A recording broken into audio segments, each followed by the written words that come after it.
Hello, ito si Persilandia ulit. Pasensya na, kagigising ko lang. Ngayon ay February 8 dito sa Amerika, sa California. Ngayon, gusto ko lang mag-screen vlogging ulit kasi busy ako sa school. Marami akong ginagawa sa buhay. Tangina talaga eh. Ngayon, I came across kasi gusto ko talagang i-research itong Kabuyao State pamantasan ng Kabuyao sa Laguna na English only.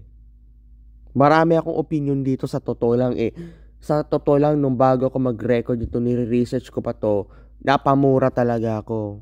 PI, BS,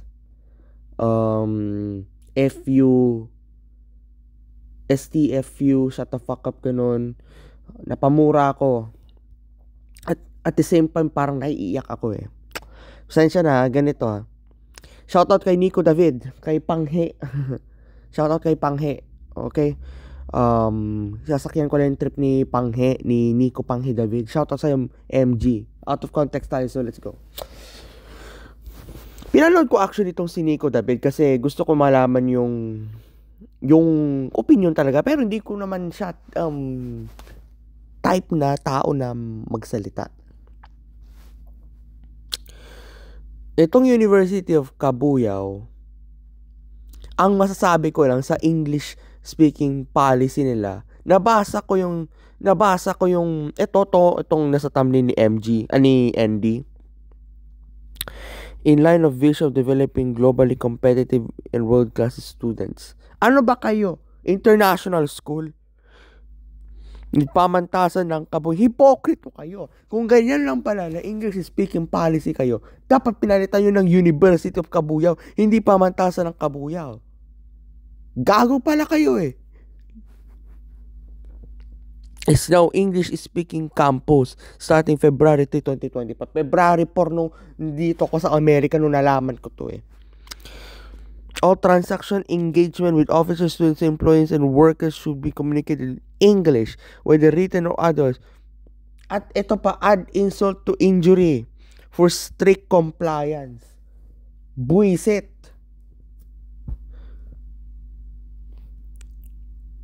Wala akong nasabi dito. Napamura ako sobra. Nung wala pa ako dito sa screen record na to, napapi ako ng ilang beses. Nakaputang ina nyo, yung putang ina nyo talaga ako eh. Nang ilang beses na punyeta pa ako. Alam mo, yung parang kumbaga yung napanood yung movie na General Luna. Doon ako eh. Parang nag-beast mode ako, parang General Luna dito eh. Ngayon medyo subsided na ako kasi umaga ito na naman eh. Alam mo, pwede ba to? Nagsuri pa kayo sa CHED o sa DepEd kung pwede ba to? Pwede naman magturo ng English kasi part naman ng K-12 curriculum ng Pilipinas yun, boy. Pero, English speaking policy only. Parang nakakababa ng pagka-Pilipino yan. Ibig kong sabihin, wala naman masama sa pagtatagalog, national language, Pilipino or, sorry kung Filipino. Wala naman masama sa pagsasalita ng Filipino. Dahil, national language natin yun eh. Sisihin nyo si Quezon. Kasi siya ang nag-set na Filipino as national language. Sisihin si Manuel Quezon. Oh. Sisihin nyo si Rizal. Oh. Sisihin nyo sila. Oh. Sisihin nyo yung Komisyon ng Wikang Pilipino dahil kung ayaw nyo ng Tagalog, sisihin nyo sila. Oh. Alam mo tong University of Kabuyao, kung sino man ng OIC president nyo, lakas tama. Buti pa kasi Yoshi, medyo hindi nga lakas tama, pero kayo yung mas lakas tama.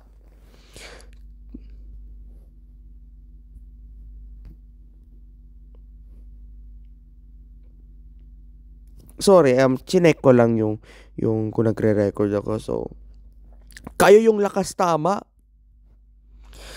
Globally competitive. Una, may na-encounter ako na may isang congressman from Negros, I think. Ibaba niya yung dubbing in Tagalog, yung mga movies or television para sa Tagalog, iba niya na yung mga i-dub sa Tagalog para daw ma-improve ang English.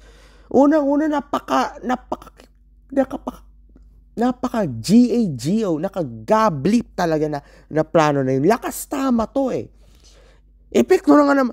Naka-drugs ba kayo? Let me tell you, tanong ko lang, anong drugs ang tinitake nyo? Marijuana, shabu, heroin? Para mag-isip kayo ng ganito. Sabi nyo lang. Kasi, huwag kayo matakot batukhang Marcos na ang Pangulo eh. Hindi naman Duterte.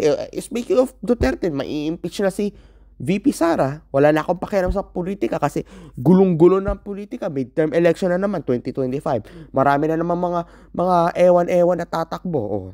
Sige, yung mga magandang tatakbo na politiko, kung may magandang bahala na kayo.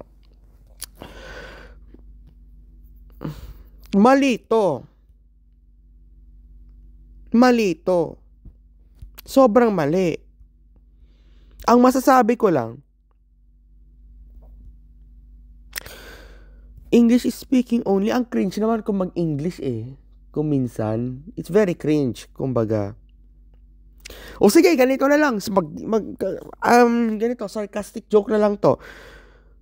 OIC ng Kabuyao State, pamantasan ng Kabuyao. Kung sino man yung OIC president nyo, sige, pumunta ka dito sa US, ipanawagan mo sa US Congress na magde-declare kayo ng independence. Kabuyao Republic. Tapos, you ask the US government, you ask the US Congress na maging 51st state kayo. Total, gusto nyo naman ng English-speaking policy kuno nyo? O sige, maging American state kayo. O sige, State of Kabuyao, United States of America, smallest 51st state. Palakpakan ng putang inang yan. Wow. Sarcasm lang yun ah. Sige, gusto nyo? Kasi parang nagsasarili na kayo. Hindi naman nagsasalsal naman talaga eh. O, sinasalsal nyo na naman yung pulisina nyo. Pues, magsarili kayo. Mag-independent kayo. What if mag-declare kayo ng independence? Declaration of Independence of Kabuyao Republic in English. Tapos gumawa kayo ng sarili nyong pera in English. Huwag peso dollar ang gawin nyo. Pag peso, sasapakin ko kayo. Gumawa kayo ng sarili nyong gobyerno. Anong gusto nyo? Parliamentary? Semi-presidential? Parliamentary with executive presidency? Ano pang gobyerno ang alam ko? Monarchy o gawin yung hari yung OIC nyo. OIC president nyo. King or queen. Maganda.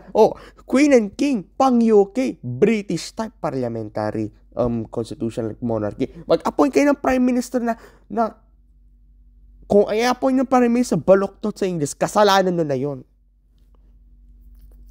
Sorry, kung ano-ano pinagsasabi ko na yung araw na ito. Kasi, talaga, gutom na ako. Epekto lang to ng gutom, alam ko. Ako rin, hindi ko alam kung kayo ba yung lakas tama, ako yung lakas tama. Kayo yata yung lakas tama eh. Kasi, English speaking policy, putang ina. Putang ina talaga. Di ko kayo nilalike, minumura ko lang kayo. Okay? Papanoorin ko pa ito mamaya at magre-release pa ako ng isang video. Ito ulit si Persilania at PS, postscript. Kayo dyan sa pamantasan ng Kabuyao, huwag kayong hipokrito. Kung gusto nyo ng English-only policy, palitan nyo yung pangalan nyo ng University of Kabuyao. Huwag pamantasan ng Kabuyao. Kung gusto nyo maging 51st state kayo ng Amerika, go ahead. Mag-send kayo ng representative dito. Ako yung magiging fixer nyo. Pupunta tayo ng Washington, D.C. Punta tayo sa Congress. Kung kailangan makipag-usap kay Trump. Ay, hindi ko makapag-usap kay Trump. Nagde-deport na nga eh. Ito na si Persilania ulit. Goodbye. Paalam. Tangina. Magpa-drug test kayo. Para hindi kayo lakas tama. Iwasan ang drug. Para iwasan din ang ganitong mag-iisip. Hindi ko naman pinagbibintang nagdodroga kayo. Pero parang nagdodroga lang kayo. Kasi kung ano iniisip nyo, ang weird eh. 10 minutes na to. Goodbye. Lesson learned, mahalin ang sariling wika. Mahalin ang sariling wika, yun ang pangarap ni Jose Rizal. At huwag maging lakas tama. Goodbye.